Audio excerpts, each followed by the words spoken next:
ಮಗು ಮುಗ್ಧವಾಗಿರುತ್ತೆ. ಆಮೇಲೆ ಅವ್ರಿಗೆ ಶಿಕ್ಷಣದ ಅವಕಾಶ ಇರೋಲ್ಲ. ದನ ಕಾಯಕ್ಕೆ ಹಚ್ತಾರೆ ಆ ಹುಡುಗನ. ಆದರೆ ದನ ಕಾಯುವಾಗಲೇ ಅವನ ವ್ಯಕ್ತಿತ್ವ ಎಷ್ಟು ದೊಡ್ಡದಾಗುತ್ತೆ ಅಂತಂದರೆ, ಎಲ್ಲ ದನಗಾಯಿಗಳನ್ನು ಒಂದು ಕಡೆ ಸೇರಿಸ್ಕೊಂಡು ತಂದಂಥ ಬುತ್ತಿಯನ್ನು ಕೂಡಿಸ್ಕೊಂಡು ಹಂಚ್ಕೊಂಡು ತಿನ್ನೋವಂಥದ್ದು ದಾಸೋಹ ಮನೋಭಾವ.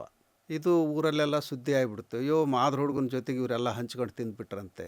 ಆ ಸಂದರ್ಭದಲ್ಲಿ ಈ ಮಾರಿ ಜಾತ್ರೆ ಅನ್ನೋದು ಇತ್ತು. ಈ ವೈದಿಕ ಪರಂಪರೆಯವರು ಸುಳ್ಳು ಸುದ್ದಿಯನ್ನು ಹಬ್ಸೋದ್ರಲ್ಲಿ ನಿಪುಣರು. ಈಗ ಮಾರಿ ಜಾತ್ರೆ ಮಾಡಬೇಕು ಅಂತ ಈ ಗೌಡ್ರಿಗೆ ಒತ್ತಡ ತರ್ತಾರೆ. ಇಲ್ಲ, ದೇವಿಗೆ ಬಲಿ ಕೊಡೋ ಅಂಥದ್ದು. ಏನು ಬಲಿ ಕೊಡ್ತೀರಿ? ಕ್ವಾಣನ ಯಾಕೆ ಕೊಡ್ತೀರಿ? ಆ ಹುಡುಗ ಹೇಳ್ತಾನೆ, ಅಲ್ಲ, ಯಾವುದಾದ್ರೂ ದೇವರು ರಕ್ತ ಮಾಂಸ ಬಯಸುತ್ತಾ? ರಕ್ತ ಮಾಂಸ ಬಯಸೋದು ದೇವ್ರು ಹೆಂಗಾಗುತ್ತೆ? ದೇವ್ರಿಗೆ ಮನುಷ್ಯನು ಒಂದೇ, ಇತರ ಜೀವ ಜಂತುಗಳು ಒಂದೇ. ಹಂಗೆ ಅವ್ನು ಬಲಿನೇ ಬಯಸೋದಾಗಿದ್ದರೆ ನಿಮ್ಮನ್ನ ಗೌಡ್ರನ್ನೇ ಬಯಸ್ಬೋದಾಗಿತ್ತಲ್ಲ.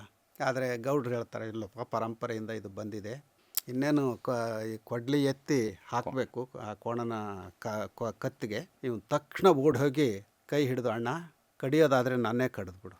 ಈ ಅಣ್ಣ ಅಂದ ಕೂಡಲೇ ಅವನ ಮನಸ್ಸು ಕರಿಗಿಬಿಡುತ್ತೆ. ಕರಿಗಿ, ತಮ್ಮ ಸರಿದ್ಬಿಡು. ಮತ್ತು ನೋಡಪ್ಪ, ನೀನು ತಮ್ಮ ಅಂತ ನಾನು ಕರೆದ್ದೀಯ, ನಾನು ನಿನ್ನ ಅಣ್ಣ ಅಂತ ಕರೆದ್ದೀನಿ.